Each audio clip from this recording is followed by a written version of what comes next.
Hello friends, నమస్తే అండి. నేను లక్ష్మణ్. ఇప్పుడు ఇది మీరు చూస్తున్న ఈ సెటప్ వచ్చేసి చిన్న మిషన్ల కోసం మనం చేసిన కూలింగ్ సిస్టమ్ అండి. ఇది ఆటోమేటిక్ కూలింగ్ అనమాట. మనకి ఎప్పుడైతే మిషన్ అనేది హెవీ హీట్ అవుతుందో దీని ద్వారా మనం ఆటోమేటిక్గా కూలింగ్ చేయొచ్చు అనమాట మిషన్ని. ఇది సెటప్ అనమాట కంప్లీట్గా. ఇప్పటి నుండి మనం 80 ఎగ్స్ నుంచి 240 వరకు కూడా ఈ కూలింగ్ సిస్టమ్ అనేది యూజ్ చేయడం జరుగుతుంది. అంతకాడికి పెద్ద మిషన్లకి దీనికాడికి ఇంకా పెద్దది కూలింగ్ కాయిల్స్ వాడాల్సి ఉంటుంది అనమాట. సో దానికోసం అనమాట మీకు చూపిస్తున్నా కదా. ఇప్పుడు ప్రజెంట్లీ అందులో 40 డిగ్రీల టెంపరేచర్ ఉంది. ఇది సెన్సార్ అండి.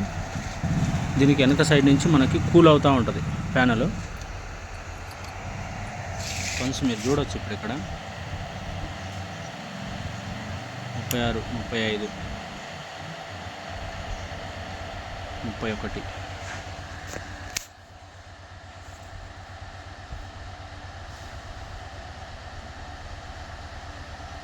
ఆల్మోస్ట్ 20 డిగ్రీలు. మనం చాలా వరకు ఇప్పుడు 23 డిగ్రీలకు వచ్చింది. 40 నుంచి 23కి వచ్చేసింది అనమాట. దీని ద్వారా ఏంటంటే ఎప్పుడు కూడా మిషన్ అనేది ఓవర్ టెంపరేచర్ కాకుండా నడపచ్చు మనం.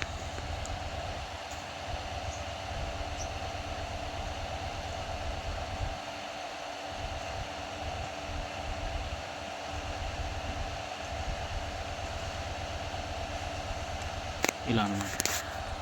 ఆల్మోస్ట్ ఇప్పుడు 19 డిగ్రీలు నడుస్తుంది టెంపరేచర్. అంటే 40 డిగ్రీలలో ఉన్నది 19 డిగ్రీలలో మనం తీసుకొచ్చుకున్నాం. ఈ మిషన్ని ఎప్పుడైతే మనం ఎట్లా సెట్ చేస్తామంటే ఈ మిషన్ 32 ఏదైతే కూలింగ్ సిస్టమ్ మనం 37 వరకు 37 అనేది కటప్ పెట్టేస్తాం. అప్పటి వరకు మిషన్ పనిచేస్తుంది. ఎప్పుడైతే 38, 39 హీట్ పెరుగుతుందో ఆటోమేటిక్గా ఈ కూలింగ్ సిస్టమ్ అనేది స్టార్ట్ అవుతుంది. ఈ కూలింగ్ సిస్టమ్ స్టార్ట్ అయిపోయి దీని యథావిధిగా 37 డిగ్రీలలో మిషన్ ఉంచుతుంది అనమాట.